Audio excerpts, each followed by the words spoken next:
Hey guys. All right. I am so pumped for today. This is our summer self-care series. Summer is often a time where we take a back seat, where we get a little lazy, and I'm a big fan of slowing down and savoring summer.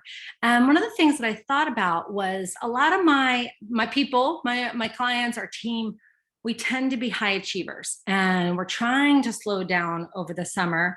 And sometimes that's hard for us. Sometimes we're used to going at this pace of fast, fast, fast, go, go, go. Or sometimes we're just burning ourselves out that all we want to do is lay on the couch and like cry or Netflix or just no sound at all because we're completely exhausted. So as we step into this summer self-care series, what I want to do is have some important conversations, and these are sound bites. So today is going to be about 15, maybe 20 minutes where we're going to talk about taking back your time, because that's where I believe that it starts. It starts in us having the ability to take back our time rather than all of our time expenditures. You know, you get my time, you get my time, you get my time. It's like we're Oprah giving out cars, but it's our time. And the truth is, whether we're Oprah or we're just ourselves, that we all only get 24 hours in the day, right? And none of us actually know our expiration date, right? We don't come like stamped on our hand, like expires at 75 or expires at 52. Like we don't get that, guys. So what I want to do for today in our summer self-care series and this concept of taking back our time is to develop a new relationship with time. So my game plan is to develop a new relationship with time, kind of take an inventory of what life looks like now, and then give you some really great tools on how you can take back your time and make some changes. So those are our three things for today. That's going to be our game plan. Short little soundbite so you can listen to this and then shift your mind and take some action. The fine print on that is that for many of us, we might be 2, 3, 4, 5 decades of thinking the way that we do, right? Because that's our default setting. So you might find that you struggle a little bit in the very beginning of trying to make a mindset change. That's completely normal. So don't feel like, oh, I'm not doing this right, or oh, that doesn't work for me, right? And there's not always a one size fits all, but before you cut your opportunity for change off at the knees, I really want you to look at, I've lived in this default setting of the way that I've had a relationship with time or the tools that I've used up until this point. Let me just give myself the opportunity to shift my mindset and to really take a deeper look at the way in which I'm using my time and how I'd rather it be. So as always, I've got lots of great notes for you guys.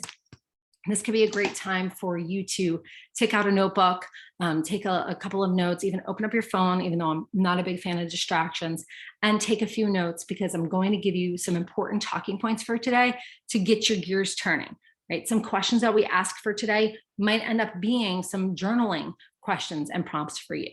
So take this time, make it for you. And as we go forward, what I'm going to invite you to do is make some changes and be open to, if this is hard, it's supposed to be hard because I've been doing it a different way for a while now. Got it? All right. So step one, right, while we are saying that we're going to change our relationship to time, I want you to write down, this is our very first question. What is my relationship to time? What is my relationship to time? You decide. Oftentimes the narrative in our head is what's calling the shots on our relationship to anything, right? Or how we feel or think about something. So for example, if my relationship to time is I'm always late, or there's never enough time, or I'm too busy, I don't have time for that. Oh, wish I could. Oh, it would be so nice. Oh no, can't do that, right? Think about it. Those are all limits. That keeps us small, and that's really very frustrating. Right? And instead, what I want you to do is take and stretch your perspective, shift your mindset. So that step one question is like, what is my relationship to time? Okay. And then part two of that question is, what's my narrative about time? Okay. Sometimes you don't necessarily know until you take these questions that I'm asking you and you go through the course of your day and you start to almost be a detective and look at like, actually, This is what my relationship to time is like. Oh, that's what my head is saying about time. I'm so busy. I don't have enough time. Time's running out, right? I'm so stressed. I'm never going to make it. I'm never going to. And I'll tell you guys a little funny thing. Sometimes when I've got a lot of things to do, because I've got a lot of things to do that I get to do, right? There's the shift right there. I have so much to do. And then I shift it, right? I get to do these things. And I also practice the art of discerning, about being discerning about what we're going to spend our time on. And I'll teach you that today as well. But a lot of times what I'll tell myself is I'm about to bend time. And as crazy as that sounds, and as silly as it might sound, it gives me another perspective. So rather than feeling stressed out or overwhelmed about time, instead I'm saying, I'm going to bend time. I'm going to see what I can get done. I'm going to get there, faster or on time. And that doesn't mean that we have to be pressuring ourselves, but it's about being playful, right? So much of us, especially as we're like being our version of what we think an adult should be, we're kind of a robot, right? We treat ourselves in a utilitarian capacity of, here's the task, here's what I have to do, this is what I have to get done. It's exhausting. It's absolutely exhausting. We forget to play, we forget to have fun, we forget to actually put ourselves on the menu when it comes to our relationship with time.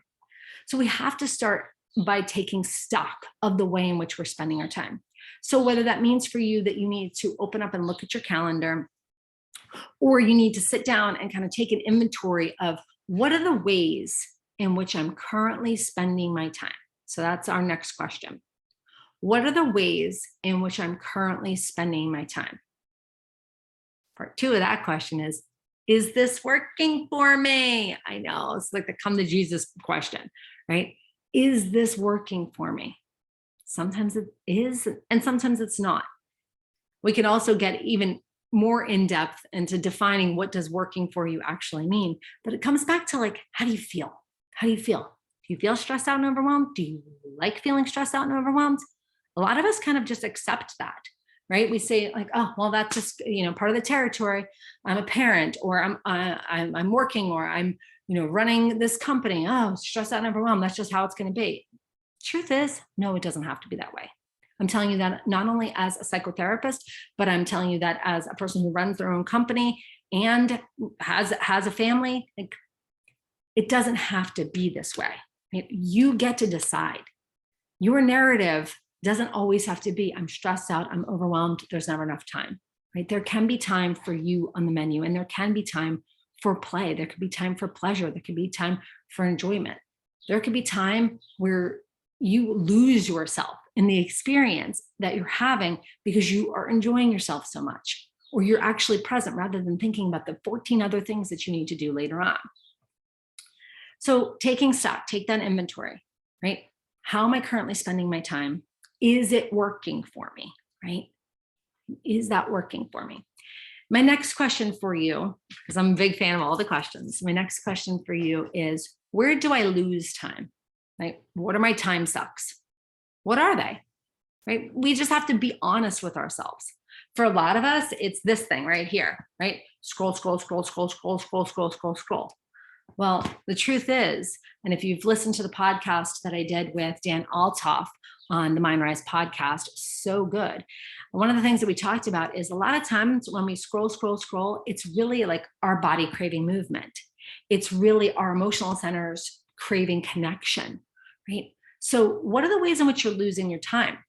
When at first my phone would tell me how much time I was spending on things, I was so mad at my phone. I was like, shh, don't tell me. Right? Or I would make excuses like, oh, I don't have a bricks and mortar business. Like, of course I'm on my phone. But then I got really honest with myself. And sometimes there's apps for all this jazz, and they'll tell you, how much time you're spending on what application or on your phone.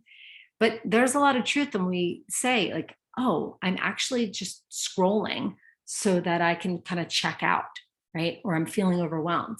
So whether it's this, right? Or whether it's the Netflix, or whether it is another way in which you are losing time. But just be honest with yourself, right? You're the one who's journaling right now. What are the ways in which I am losing time? All right, I've got all my notes here. I always like my questions. All right. Ooh, okay. This is a really, really good one. And I'm so guilty of this one. So this is why I like this question. All right, next question for you guys, because it's about like, we have to ask ourselves questions. If you don't ask yourself questions, you're not going to grow. That's just the truth. We need to ask ourselves the questions that help us to grow. So next question is, am I doing too much? Shot to the heart. Am I doing too much? Write it down, whether you're answering that question right now or you're going to answer it later in your journaling. Am I doing too much? I'm guilty of this all the time. I'm guilty of it both. Am I doing too much of like the things that I love to do, and I'm gonna do this and that and sneak that in, and okay, and I'll do that, and I'm giving out too many yeses. I'm a person who gives out way too many yeses because I do want to do all these things. So sometimes when we talk about, am I doing too much? Yeah, it's doing too much of the good stuff. And sometimes it's doing too much of the things that we are saying yes to that actually is a no for us, right? If we're really, really honest. But what gets in our way, right? We want to be liked. We want to people please. We have FOMO. We don't want to be left behind. We create a narrative that unless I'm busy and doing all the things, I'm not going to be successful. Well, one of the things that I talk to my clients about, and a lot of our clients are high achievers, they're go-getters. They are the people that are running the company or running the division or head of the department, or they've started their own business, right? And with these people, these people, we have a tendency to be in that same hustle mode that made us successful, and we haven't necessarily shifted gears, right? So one of the things that I often tell clients is like, you have to stop acting like it's rookie year. Like, stop acting like it's freshman year. Stop acting like you have to earn a spot at the table. And when we think about it that way, instead shift our mindset to, I have arrived, or I am an expert in what I do, whether that is professionally or personally, it allows us to shift out of that hustle, prove mode and have a new relationship with time. So if I sit in the seat of, I am the expert in this and I do crush it and I do know what I'm doing, do I have to stress myself out and put more things on our plate or give out more yeses just to keep people happy? Or is this the time that we need to shift gears into more boundaries, more communication, right? Saying no more often. It's a shift. Don't worry. We'll do a whole workshop on saying no and talking about boundaries. So we'll dive in deeper on that. But for today, just ask yourself, where am I doing too much? Like, am I doing too much? And if so, where? Right? I remember amazing favorite client of mine, and she came to me and she gave me a list of all the volunteer positions that she had, all the jobs that she had, all the boards that she was sitting on, all the things that she was doing with her family. And I just was asking him, like, are you a triplet? Like, is there a double, like a doppelganger rolling around doing half of this stuff? Like, what of this do you actually want to do? What is actually fulfilling you? When you look at the course of your life, if you were to have a snapshot in time and say, for me, Bailey Frumen, this is your life, and you got to watch it on a screen, are you proud of the way in which you're spending your time? Everybody's got to answer this. Are you proud of the way in which you're spending your time? When we look at it from those lenses and that perspective, sometimes we say no. Sometimes we say, actually, I'm not spending my time in a way that's reflective of who I want to see myself as or the lifestyle that I want. Right? We just have to get honest with ourselves. And there's no matter of like, oh, well, based on your socioeconomic status, like, oh, well, that makes it easier for you. We all get to create a life based on our choices and decisions. And yeah, I'm not going to tell you for a second that sometimes we need to be in hustle mode. Sometimes we need to be in go mode. But for a lot of us, we forget to turn that off, or that we are more like a dimmer switch than an on and off, right? This is a concept called regulation, and we'll talk more about that in future talks that we're going to have. But think about it, right? If we treat ourselves and our energy and our time like a dimmer switch, right? I'm going to spend more time on this. I'm actually going to take away some time that I'm spending on this. Oh yeah, I want more of that. Even in the transition into summer, I found that I was turning up the dial, and I'm a very social person, but I was turning up the dial on my social experiences, right? Wanting to spend more time with people. I was turning up the volume on my desire for connection, right? Desire for play, desire for fun.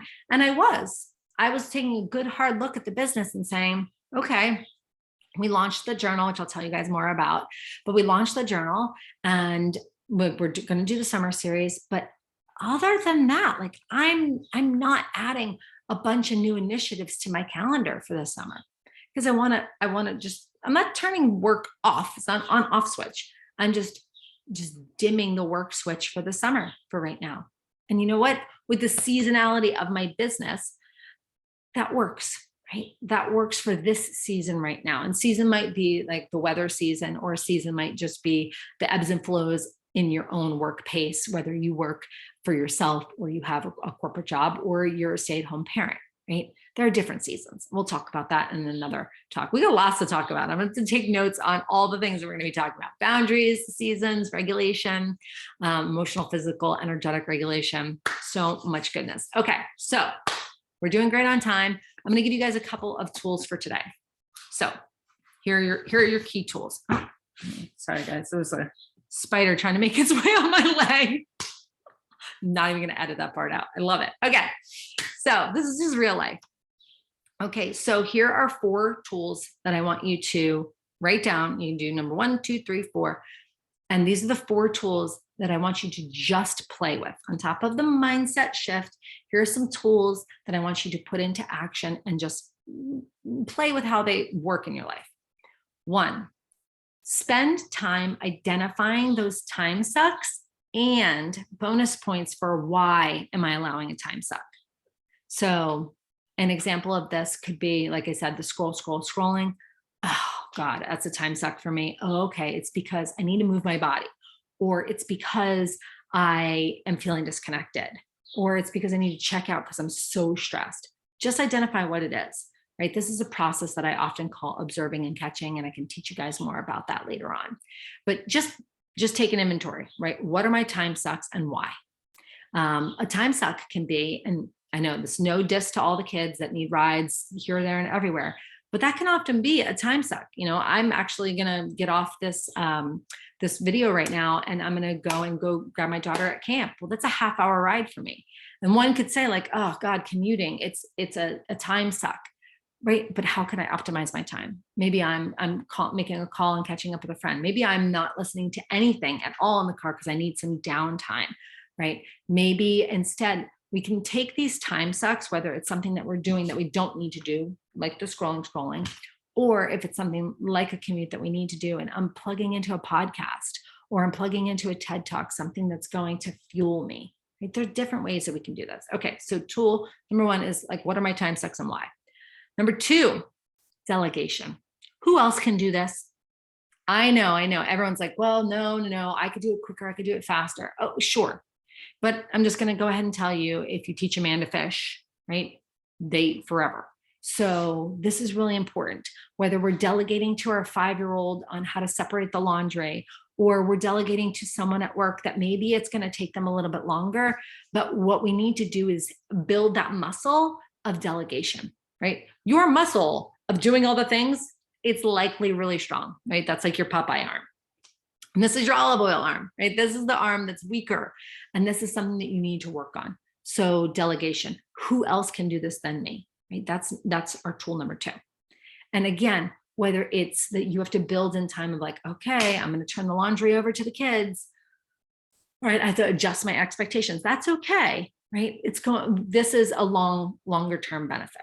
All right. Tool number 3, due dates and deadlines. Oh, but at the same time, we need those things, guys. We do. Sometimes it's not the constant pressure, right? Constant pressure will burn us out. But sometimes the impetus, that little of pressure, does really well. And that helps us with due dates and deadlines. So when we say, oh, I've got to get to that, or oh, I mean to clean out the garage, open up your calendar and put it on your calendar like you would a dentist appointment, right? Okay, I have to clean out the garage. I probably think it's going to take me like 4 hours. All right, I'm putting that on for Saturday afternoon. Or let's get totally crazy. I'm going to take off Wednesday from work and not be a robot and clean out my garage, right? Oh, I couldn't possibly take off work if I'm not sick or if I'm not going on vacation. Yes, you can. Yes, you can. You can be a person, right? Like these are all mindset shifts. We get so used to treating ourselves in a utilitarian capacity and need to take back your time. So number 3 is due dates, deadlines, right? Give yourself timelines in which I want to do this in X amount of time. I want to do this by the end of the year.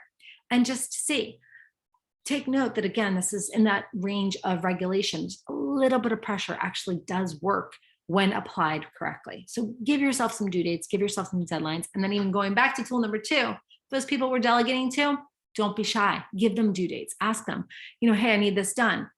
When do you think I can have it back by? Makes a world of difference, and it strengthens our connections with people. Okay, tool number 4, and then I'll wrap this up for today.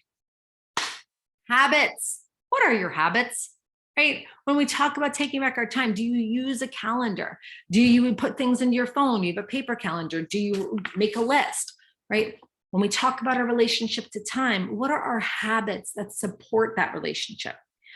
A relationship to time, even if time just exists within ourselves or is this existential concept, it's still a relationship, right? What would your relationship look like with another person if you didn't pay attention to that person, you talked smack on that person, and you never gave that person any time, attention, effort, or energy? Probably be a really crappy relationship. Well, same thing with your relationship to time, right? Unless you are making some lists or putting things into a calendar, right? And developing your habits that are going to support your relationship to time, then guess what? You're always going to feel like you're on a runaway train. So take a look. What are my habits? What habits do I have in place right now? And where do I need to add extra habits? One of my favorite things to do, and we do it at the start or just before the start of every year, is our strategy and planning day. And our strategy and planning is awesome because one of the things that we do is we map out the entire year ahead. Right? We map out the ways in which we're going to spend our time. It's a game changer of a workshop. I absolutely love it. And put it on your calendar. It's going to be happening in late November, early December. I'll keep you guys posted. But it's because I've made a habit of taking the time to map out the year in advance, right? In November or December before the year comes upon us. So we can either make a choice to live catch as catch can, or we can make a decision that we want to put healthy habits in place so that we can move the dial forward and create a better relationship to time. All right. So you guys have those 4 homeworks. That's what you're going to be working on in terms of next steps. The next step for you in terms of habits as well is to make sure that we have really good habits and consistency within ourselves. One of my favorite tools in order to do this is a journal. And we have just released our 90-day Elevate journal. And we've broken it up to 90-day blocks, which I think is great because 90 days, that's 1 quarter. We've got 4 quarters in a year. And each one of the 90 days has a theme for the 30 days. So we're going to work on rising, transforming, and leading. So I'll put a link so that you guys can grab your copy of the journal. It's available on Amazon. So before you know it, you'll order it and the Amazon Fairy will deliver it to you. And then you can join us in stepping into a new journaling practice, which is going to support your relationship to taking back your time. So that's it for me today. I crushed it. We did this whole thing in about 20 minutes because that's what it's about. Short, actionable, consumable, taking steps into changing your life. All right, guys, I'll see you on the next episode of the summer series. In the meantime, if you have any questions, I'm super accessible. The team is accessible. Shoot us a message, a DM. We're on Instagram. If you haven't already checked out the podcast, it's on YouTube, Spotify, Apple, and Google Play, and the Mindrise podcast. There's my hat. And then shoot me an email, bailey@themindrise.com. We're, again, super accessible and happy to help you guys as we change your habits, your routine, and then you change your life. Talk to y'all soon. Bye.